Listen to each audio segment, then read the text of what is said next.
Okay. So maybe I would start just introducing this concept.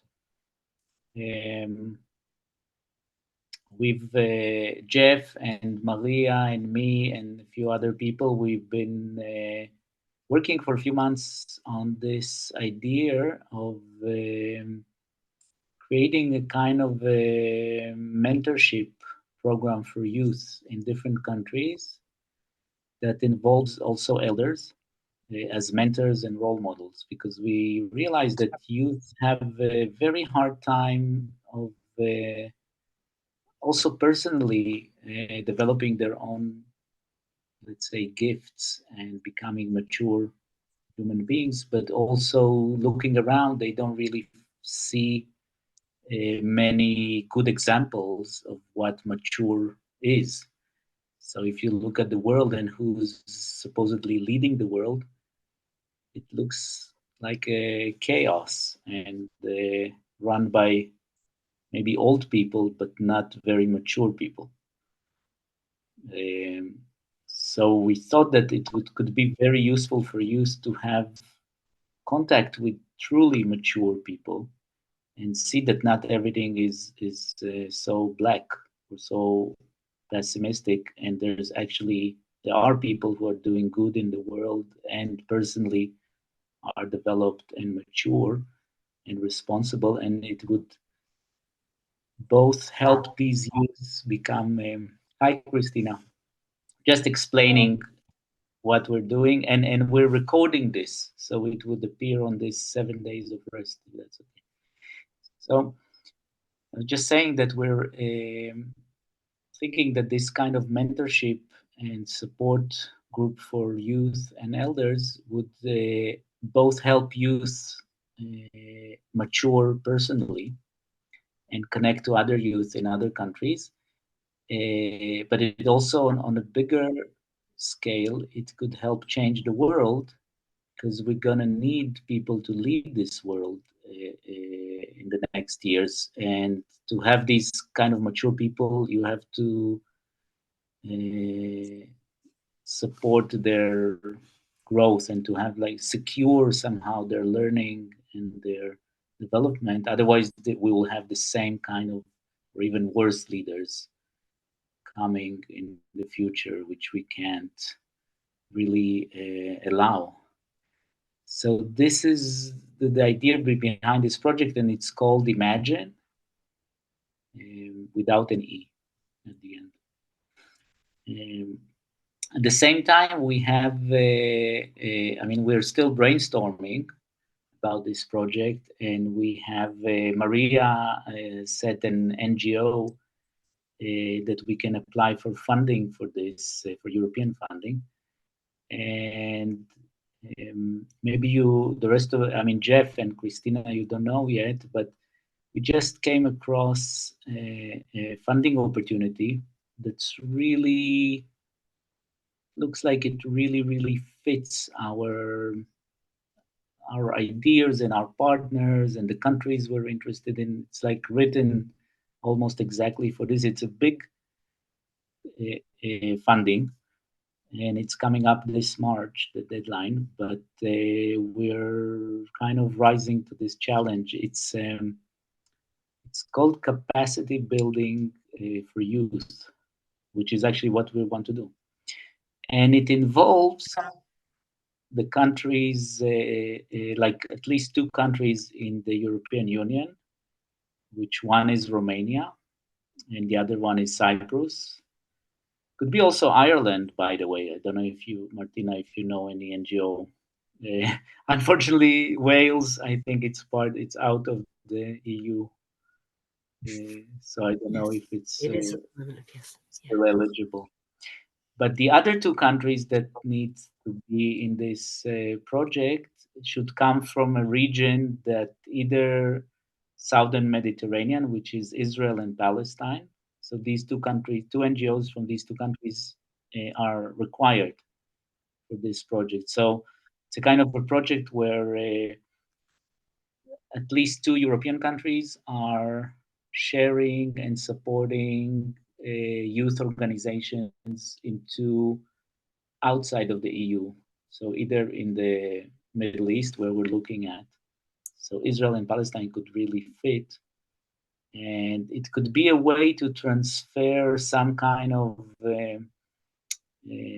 ways of thinking and methods of learning and tools that we develop in this program between different countries and spreading it to other countries. And I was thinking yesterday we had another Zoom about the Jeff is holding weekly peace vigil, and I had the pleasure to meet Martina there, and she talked about Ireland and how they solved a really bloody and long conflict there, and it's holding for almost 30 years, the peace there, or 25 years.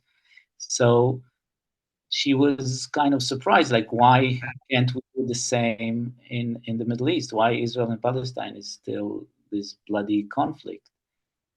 And I think, in a way, this is this new project that we're gonna write, and that we're also creating through these Zoom meetings, is maybe an implementation of this idea of transferring good experience and a good mind frame and a positive, hopeful way of thinking from one country to a place where it's maybe it's more rare to find, or it's harder or more challenging to think in these ways, but we still have the same kind of human beings in those countries, so we can transfer these ideas, and maybe even better if it's done through these kind of organizations that work with youth. And then we don't just transfer it individually, but we transfer it from one organization to another, and then from one youth group to a larger youth group, and so on. So these are my bits of introduction and short news item about where this Imagin project is at the moment. I have a question, Diana. This is a different funding than the one that we talked about before, correct? This is an additional. Right, it's an additional one. We could actually do both, but this is much bigger, and they both have the same deadline. So we have to see if we can manage to write both of these proposals. We have to discuss this. We could do a working meeting on that again. Yeah. But what I would like to, maybe one of the things I would like to dedicate this Zoom meeting is to maybe brainstorm this idea and to share any thoughts and intuitions people have about this idea of transferring this vibration and tools and knowledge and experience and attitudes from one region to another region, to kind of like to transmit peace, like you transfer war in a way, like war starts in one place, then becomes in two places, and then there's a world war. So maybe to like transfer peace from one place to another place, and to create a world peace. Yeah. Like a world war. It's like, I think when we look at the concept of war, we kind of got to look at it as the concept of energy. And realistically, there's no such thing as good and bad energy. To the universal mind, that doesn't exist. And just like you said, war can spread like a virus. Peace too can spread like a virus. It's all just energy. It's all just what we focus on. I mean, that's the reason why I don't watch the news anymore.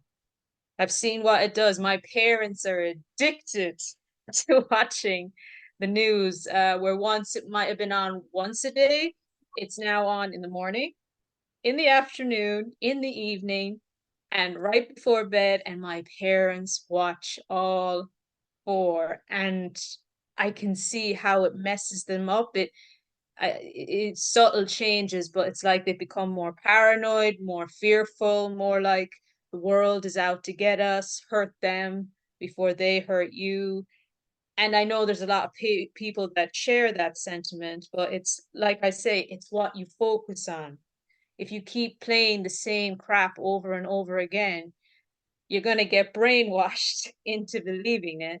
Whereas, let's say we turn off our radios, we turn off our TVs, we turn off our news, and we instead start doing a conversation that's more positive and uplifting, not ignoring the bad stuff, not like sweeping it under the carpet and pretending it doesn't exist. No, it's believing that something better can be created. Because, like I said yesterday, it is possible for the most worst war-torn countries to make peace with each other. Even if 100 years have passed, it's still possible for peace, as long as the mindset is let there be peace, let there be peace, let there be peace. And just chuck out wars, war can't stop, this isn't going to stop, it has to happen and all that bullshit, or war is part of, there's this stupid concept that war is actually helping the human evolution process. I couldn't believe that when I read it somewhere on an article on the internet. I just refuse to believe that. I refuse to believe that violence is helping us progress as a species. So yeah, that's my thoughts on what you guys are on about, really. Great, thanks. Yeah, I was thinking when you were talking about this, I heard a Palestinian comedian, talking about the war between Palestine and Israel, and he said that it's a war on land, like they both want the same land. But then he said that what the Palestinians are doing or used to do, now they're more sophisticated, but they used to throw rocks at Israel. And he says, "What are you doing? You're throwing your land to Israel, like they're getting more land."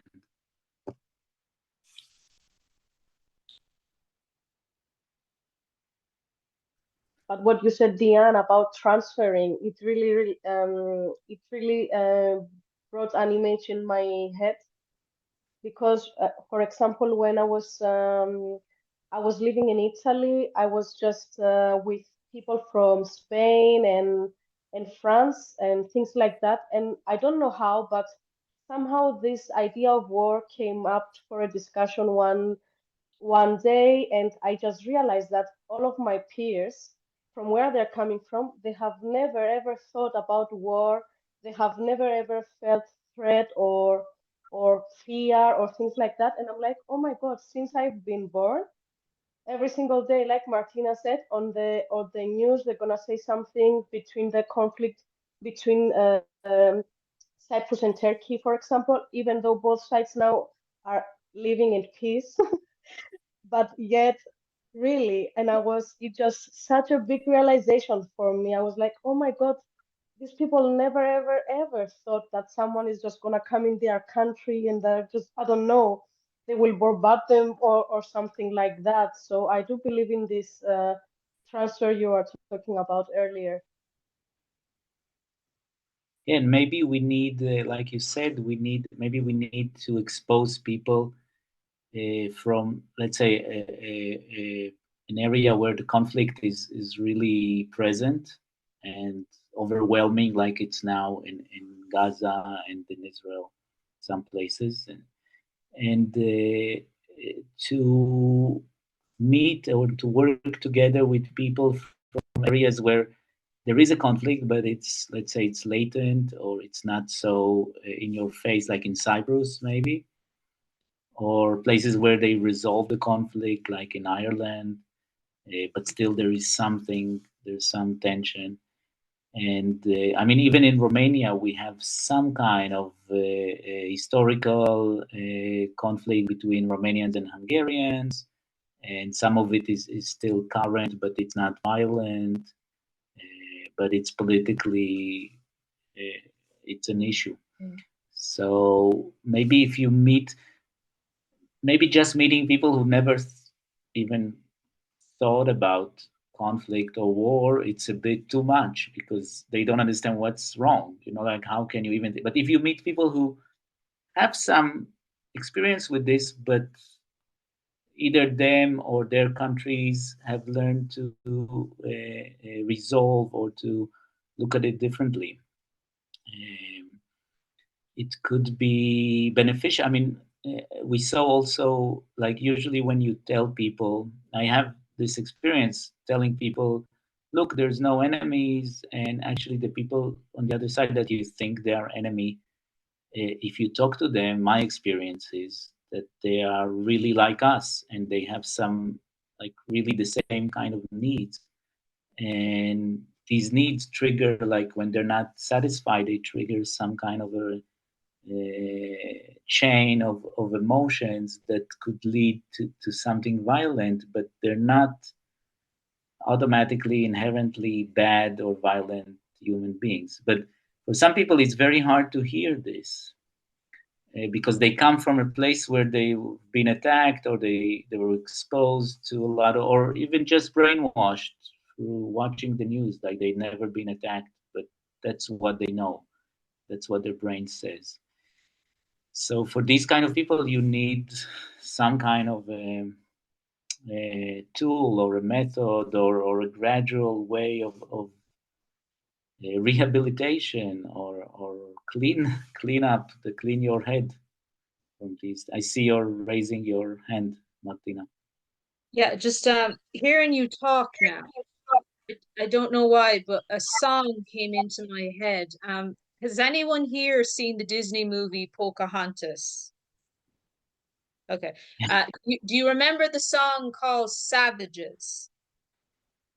When the Indians and the English sort of invading the land are beginning to go to war, and just like listening to you talk here now reminded me of that song because that's kind of what they do. The people on both sides think they're savages. They think they're dehuman. They think they're not human because it makes it easier to go to war with them. Then I'm actually just going to read a quick. I have the song here. What can you expect from filthy little heathens whose whole disgusting race is like a curse? Their skin is hellish red. They're only good when dead. They're vermin, as I said, they're worse. They're savages, savages, barely even human. Drive them from our shore. They're not like you and me, which means they must be evil.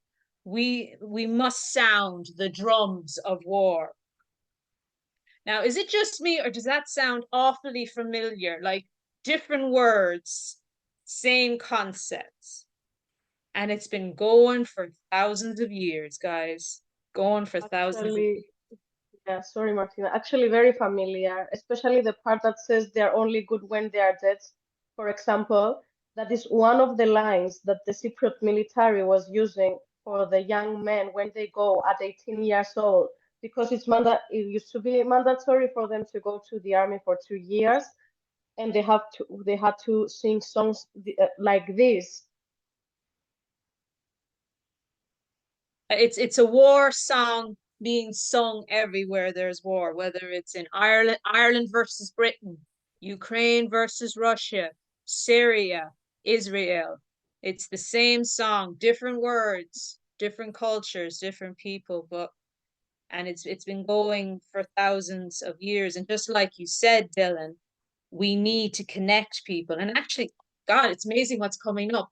There is an organization in Northern Ireland that's kind of doing that already. I don't know if you guys know about this, but even though peace has technically come to Ireland, segregation is still a big issue up in Northern Ireland. There are actually physical walls. Do you remember the Berlin Wall?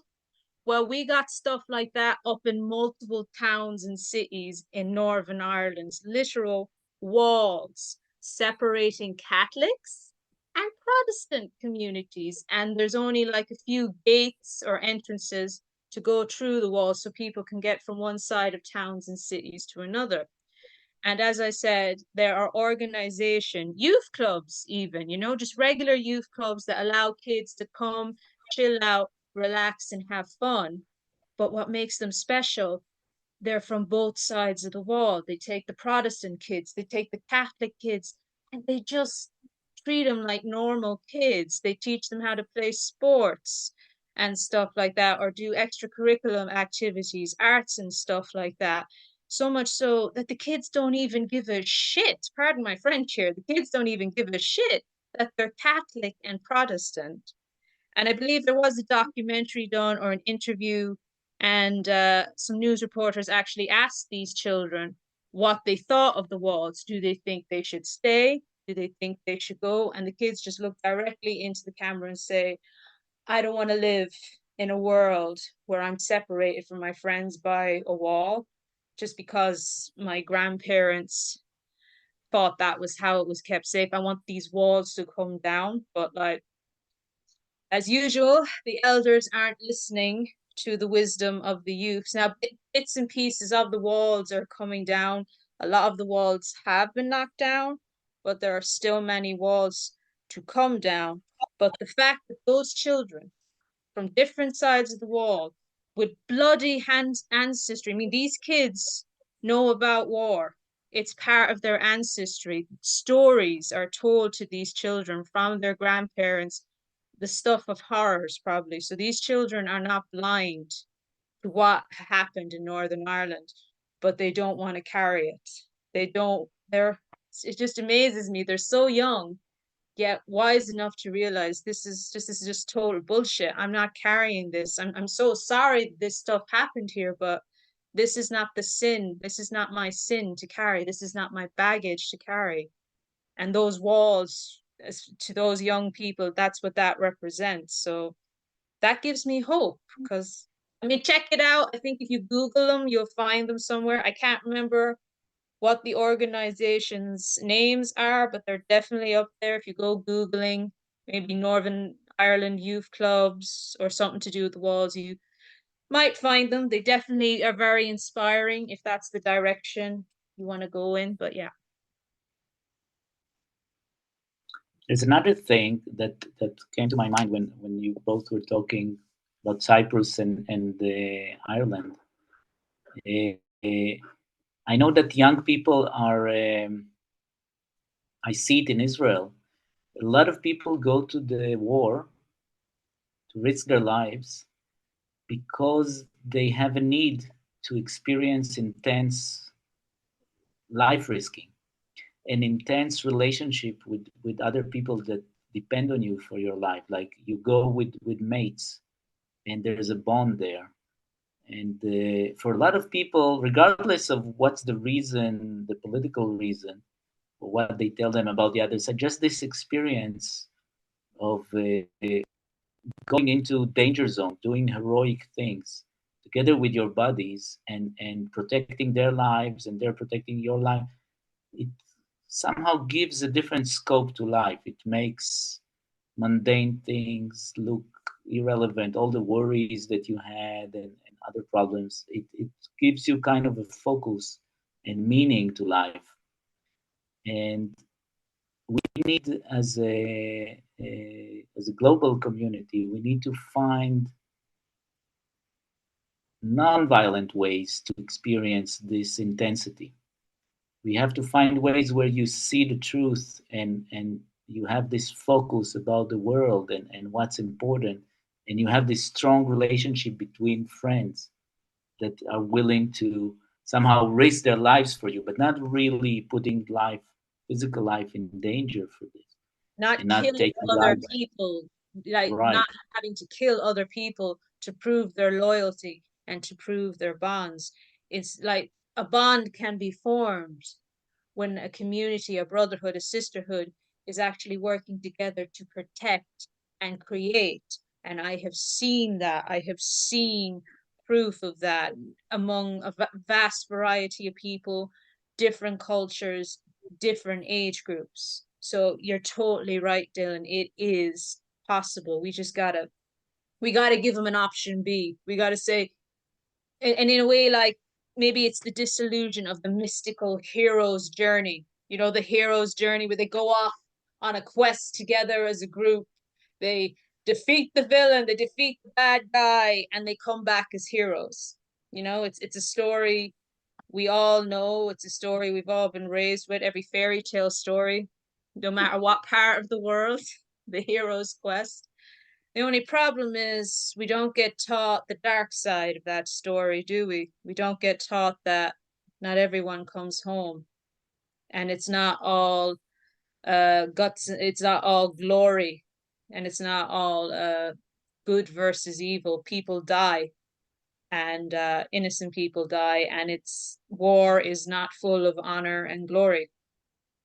That's actually the main thing. There's this weird concept that if you go to war as a warrior, as a soldier, you will come back with honor and glory and be revered as a hero. But the truth is, there is no honor and glory in war. There's only death. The only winner in war is death. That's something we need to tell people. If you go to war, if you go join this army, you're only going to find death, and it will haunt. And if you survive, it's going to break you. It's going to haunt you. PTSD, PTSD, and it's going to fuck you up big time, even if you survive, and it will haunt you for the rest of your life. And I don't think people are aware of that. Probably they don't realize there's a consequence, even if you survive. There's also the internal aspect of this, that many of the experiences people are looking for in wars are actually internal experience. I know from friends who studied Islam and Sufism, one of the main pillars of Islam is jihad, which many people today think it means going and fighting other people who don't believe in the same thing. But actually, people who really study the spiritual aspects of Islam, they say that jihad is an internal journey that you do against your own ego, I think, or demon, or something like this. That's where you have to kind of go to war. You go to war against internal demons or internal enemies, not against actual people. And then you reach this state of whatever paradise that is promised. But it's not the paradise, the simplistic thing that you go and get killed, and then you by trying to kill infidels and then reaching a heaven. So that's the true paradise, according to what I heard is the truer, the higher meaning of Islam. And I guess the same is true for young people who want to experience this intense feeling of life, and to be a hero, or to have strong emotions and to have strong connections. It's a lot of it. It's about internal processes that maybe are not fulfilled, or we don't have good environment or tools available for people to experience that. And then when this offer or call to violence comes, it just taps on these needs that are unanswered. So that's maybe one of the things we need to pay attention to, and to define and develop and share these kind of tools and methods of achieving this internally and through maybe psychological processes, and not through physical violence.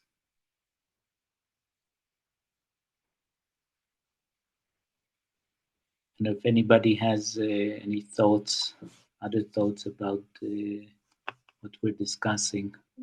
When we're talking about different countries, every country is teaching their youth something different in schools.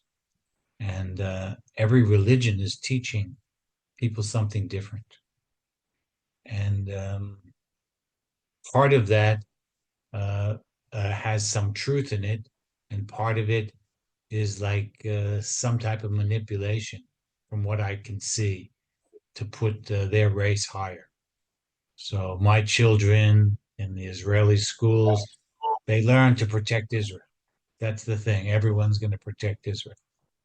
The people in Palestine, the children there learn that Israel is the horror and to kill Israelis. And each school is teaching something different. And so if we're talking about youth and we're talking about influencing youth, we're talking about introducing like a set of beliefs, or no, not a set of beliefs, but a set of rules in a sense of how to live life. You know, how do you live life so that you're not in a non-prejudiced way, so you can be in the life without being so you can see things for what they are. You know, I can see a Palestinian as a human being. I don't see them as a threat. I can see a black person as a human being, not as a threat, or whatever we've learned. And I think that we have to change that. So as an adult, someone else is coming on. As an adult, you know, I had to learn. I had to undo the programming that was put into me so that I could live a spiritual life.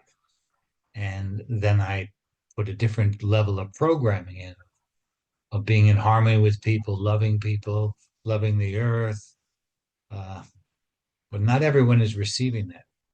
So my sense about all these words is just to bring them. My sense about the Imagine project is to bring a sense of uh, something new, holistic to youth in ways that's easy for them for youth to reach and able to access. There's a few people that came on. You're welcome to turn on your screens. We'd like to see who you are and know where you're from.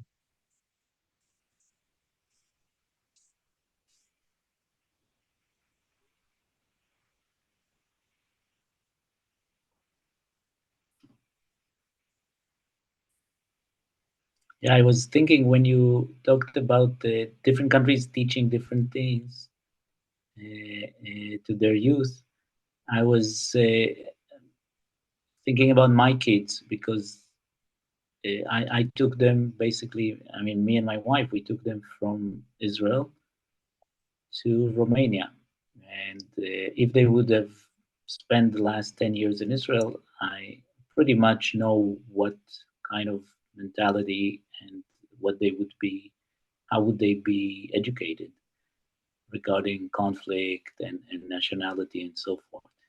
And growing up in Romania, they have almost nothing of it. They haven't heard about it. It's completely foreign to them. And I think they're immune to, even though they're obliged by law when they're 18 to go to Israel and serve in the army, but they will not do that.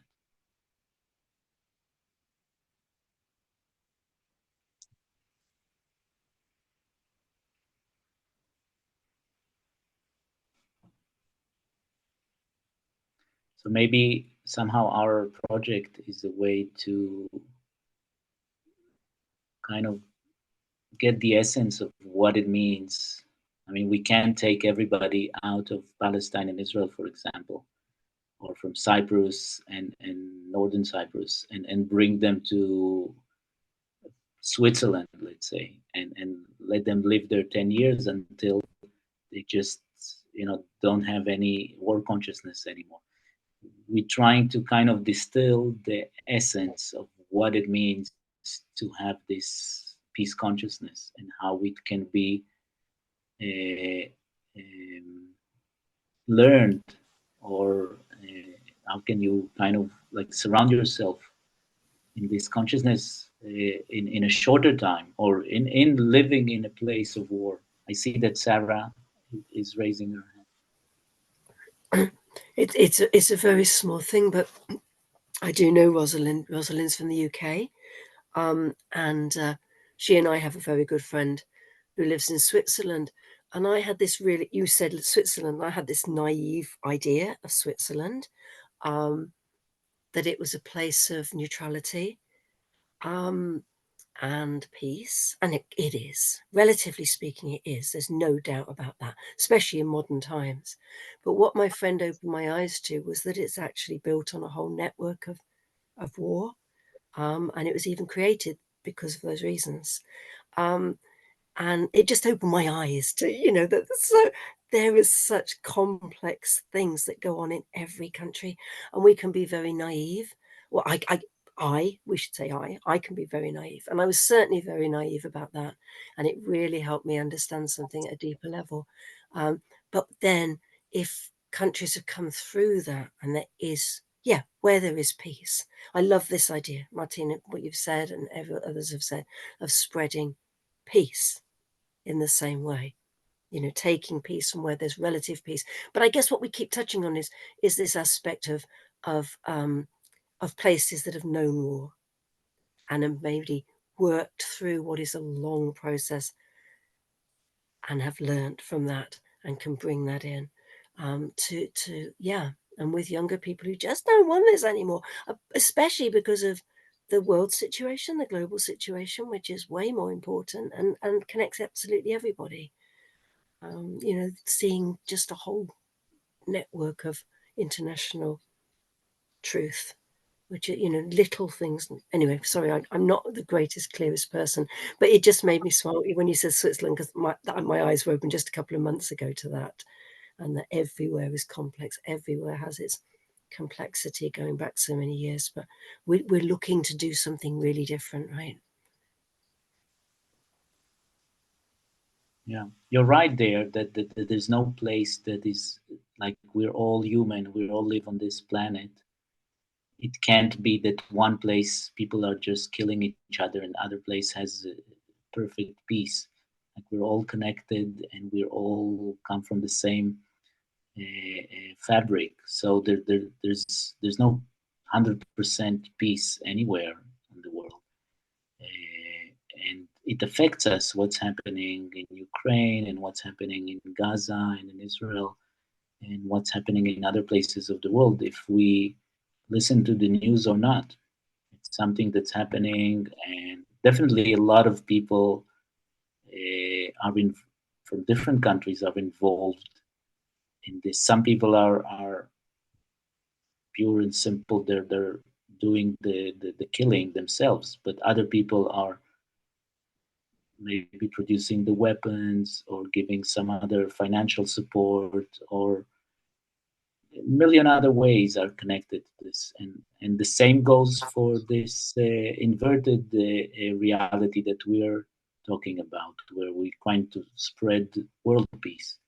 So peace is also something that's people all around the world are actively involved in, and can spread it and can transfer it and can work for it and finance it and stop people from fighting and educate people and share experiences and create opportunities for people to do other things.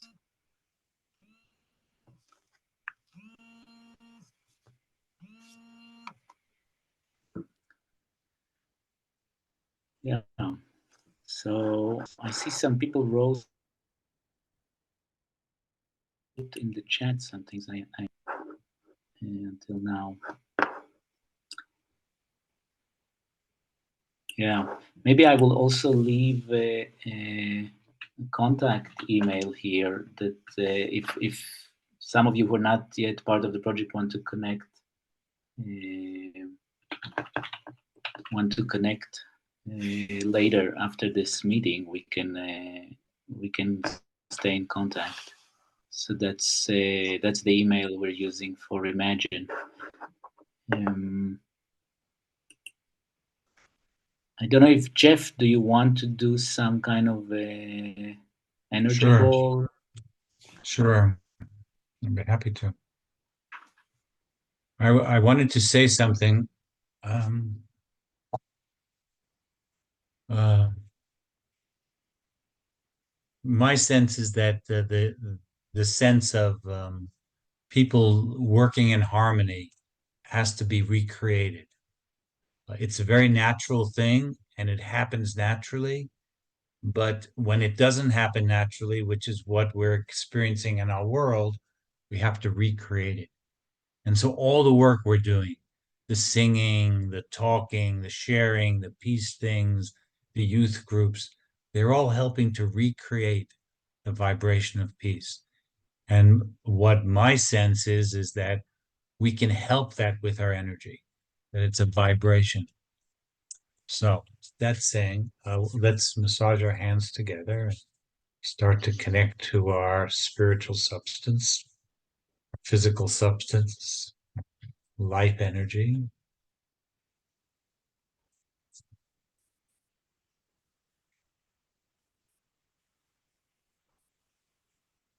And shake out your hands a little bit.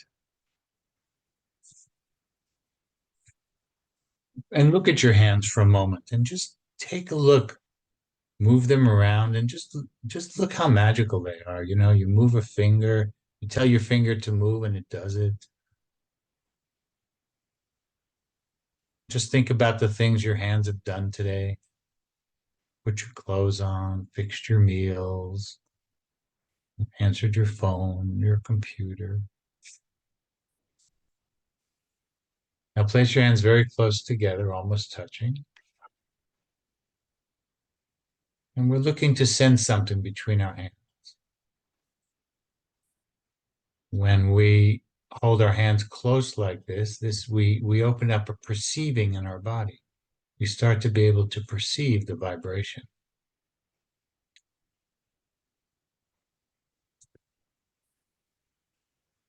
And as soon as I do this, I notice there's a breath. I take a deep breath and I'm connected to my spiritual part.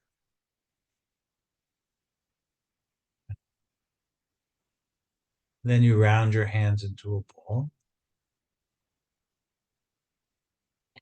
What I like to call it an energy ball. Some people call it a golden ball, a magic ball. And this is and what you're sensing is the life energy flowing through your body. Your heart is beating and is putting out a little bit of electric, and you're sensing the the light or the electrical energy flowing around your body. Really simple.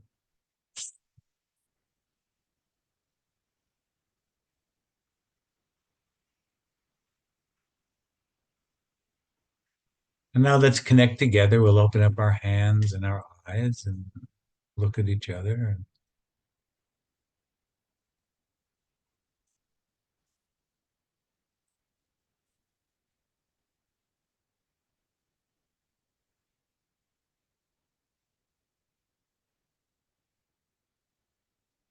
just notice how you're breathing.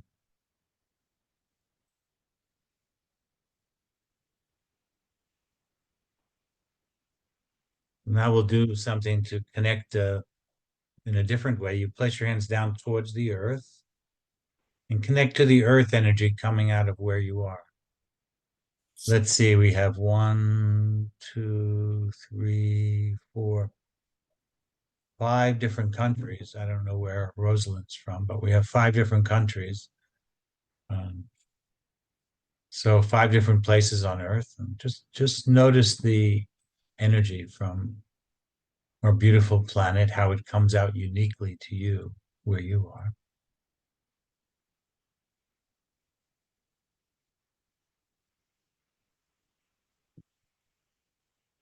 And then open up your hands and let's connect together as a group and bring the energy from where you are into our circle.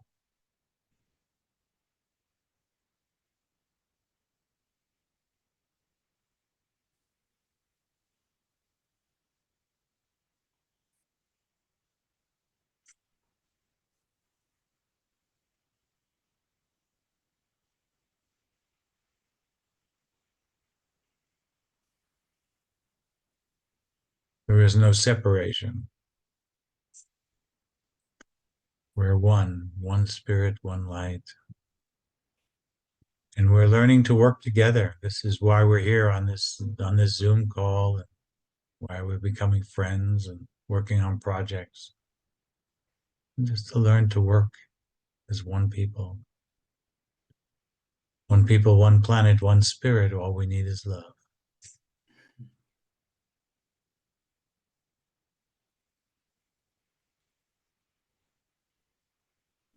So working with youth, like I said before, that I feel young inside of me my whole life. Sometimes it vanished a few times, and I have to pull it back. But I feel very young inside, and that youth inside of me uh, is creative, it's strong, imaginative. And my sense with youth around our planet is to become strong and imaginative and powerful,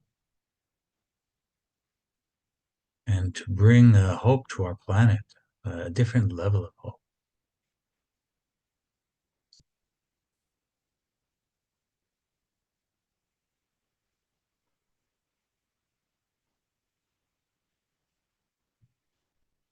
I'd like to welcome in angels and guides, the pure essence of love and light.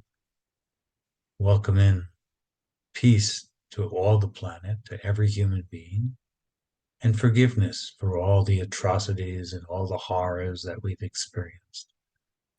That all the souls that are lost may go into the light, and that there may be peace on this planet, and there may be harmony, and we may care for the planet in every way, as we would care for a newborn child. Our planet is so sacred. Thank you.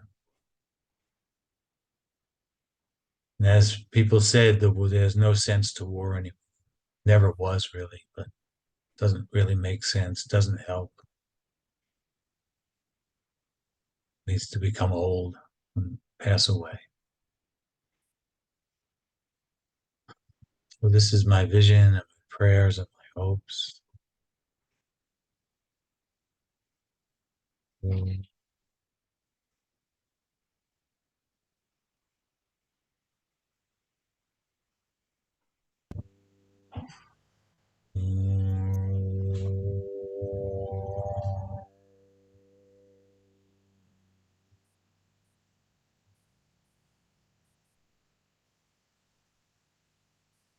Would anyone like to say something and put into this energy circle that we have here?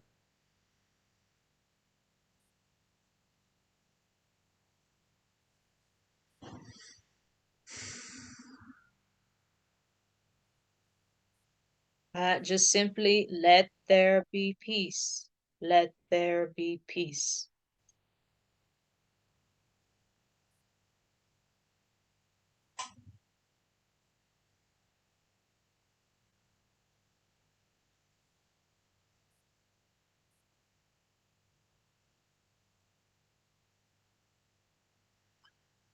So let's lift up this ball of let there be peace.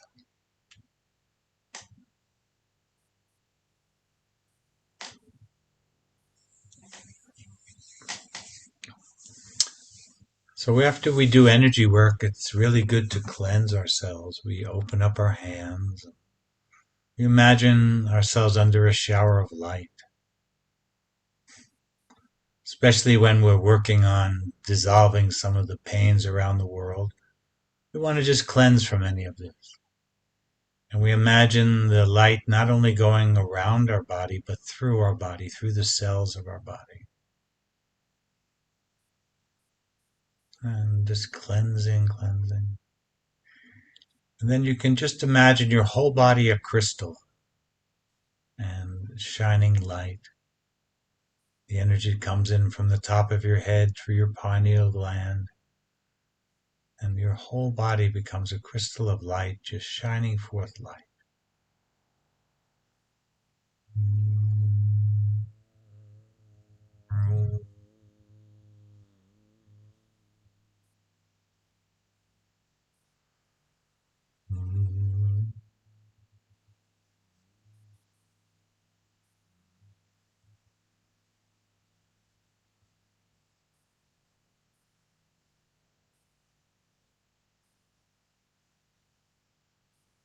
And then just give yourself a hug.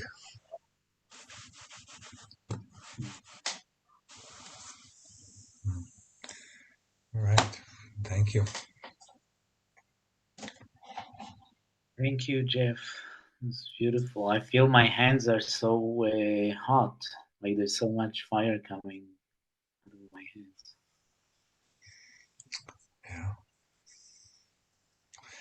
Yeah. I've done this with Israelis and Palestinians in together in circles.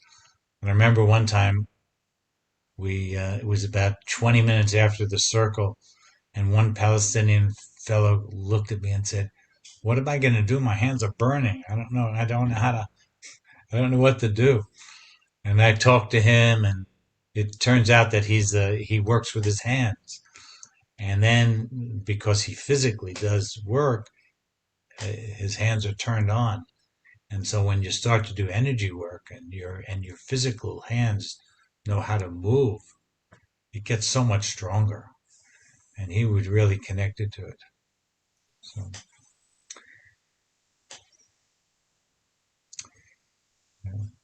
Diane, Jeffrey, I'm just wondering, is there anywhere online we can find you guys or your work, any websites or social medias just to keep up to date with the work you're doing? yeah, you can. I can put my information on here. Lovely. I every Wednesday and Sunday I'm doing peace vigils. And if you actually if you send me your email, I'll put you on my list. Great. But I can do both.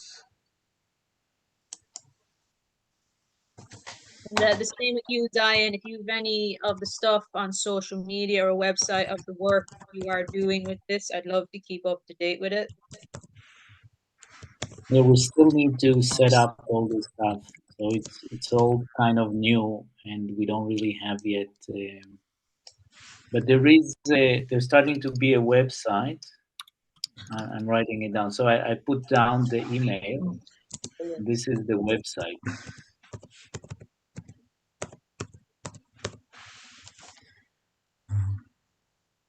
And we Great. have a Thank you. and we have a group that we've been meeting every few weeks and talking and making these projects. So you're welcome to Yeah, join that as well.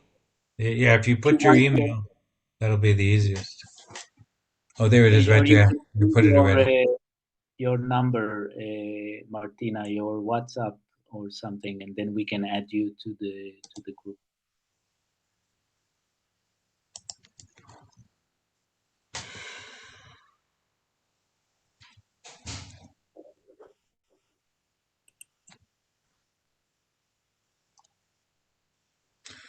You know, Martina, you wrote something here that arms dealers are making a fortune of death and war. And it's very true. And what occurred to me is that how can we encourage these people to earn money in a different way? And I think that there must be people doing that already. But maybe that's something that can be imagined or we can hold in a place of light. How can we encourage people to find a new way to earn money instead of through arms deals?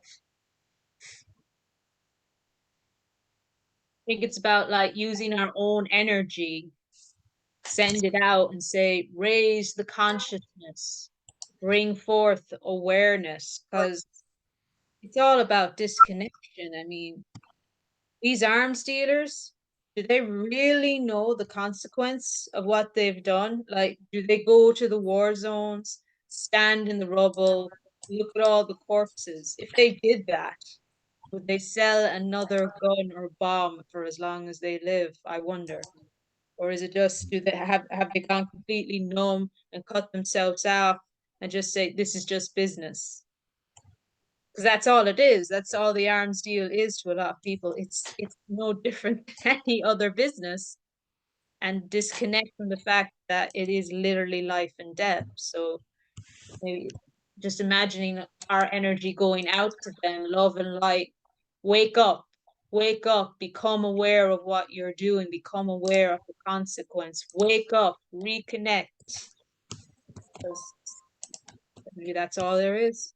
I think it's also useful to remember that it's not them, it's not some other people who are doing war, and it's like we said before, it's everywhere. We're all human, we're all in a way part of it, either in our genes or currently in some unaware ways that we are contributing to conflict. And I think by being aware and responsible for our deeds, the way we were relate to other people, I think that's where we should start. And also in educating youth, because I don't think newborn babies are guilty of anything. And if a baby is born in Gaza or in Israel or in Cyprus or in North Cyprus or in Ireland or in North Ireland, that baby is not.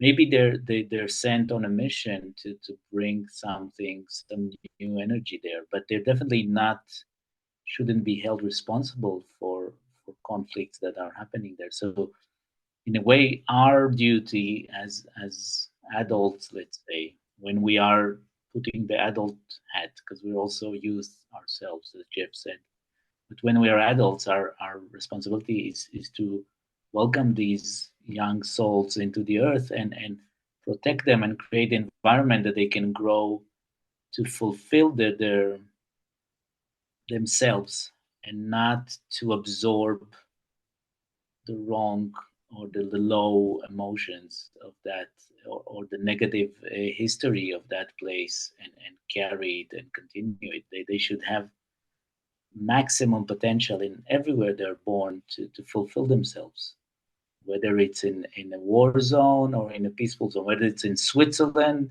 supposedly peaceful Switzerland, or in supposedly a war zone in Gaza. And We're I'm all human. kind of wondering, Diane, is the cure for war the healing of the trauma with everyone? Like, if we all focused on ourselves and healed our own trauma, would we even need to go to war with each other? I mean, know the old saying, hurt people, hurt people? War seems like a perfect example of that. Like, to even just show an example, Putin, the president of Russia. I did a bit of research on him and his background, trying to figure out why the hell would he suddenly decide to go to war with Ukraine? How could he do that? And I actually found some shocking truths about his childhood. It was not pretty nasty stuff. And despite the fact that he looks well kept and he looks like he's really succeeded in life, he had a fucked up beginning. And it suddenly made sense. Oh my God, oh my God, a country is paying for his trauma. This man never healed his trauma. And two countries are now paying for that trauma because it's all connected. And even in countries where there is abuse, I mean, even in countries where there is peace, in a way, sort of the aspects of war are still there, but we call it abuse.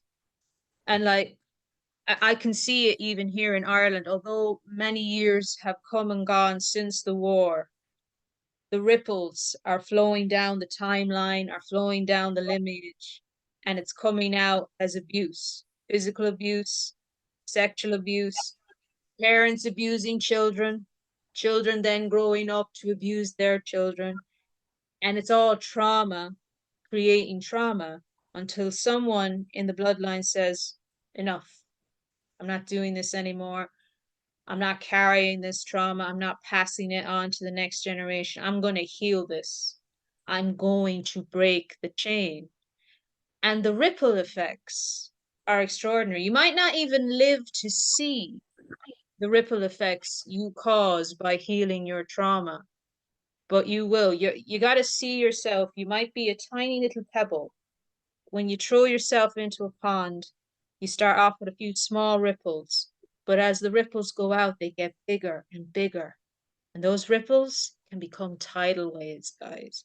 And if every single human being took the responsibility to feck and heal themselves instead of using the world and its people as a punching bag, I wonder, would war not exist anymore? That's just one concept I have. It's a hope I have that we will wake up and realize there is a connection between trauma we experience and the cause of a lot of war, because hurt people hurt people. Yeah. This brings me back to the I think the theme of this day on these 7 days that we're part of. And I think the theme for today is the breath of love. So that's what we're about. That's the antidote. Breath of love.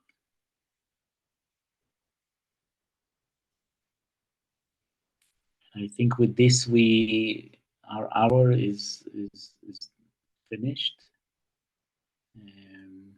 Thank you everyone for being part of this and for agreeing also to share and to be recorded, because I think this will go on the website, this call of the 7 days of rest, and other people would be also viewing this and maybe later sharing the ripple effect of this meeting.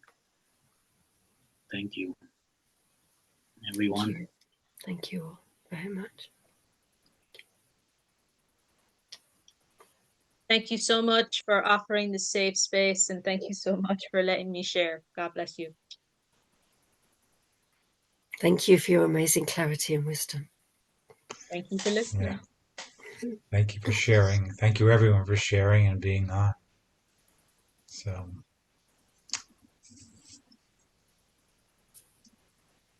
take care. We'll see you next time. Next time. Bye now. See you soon.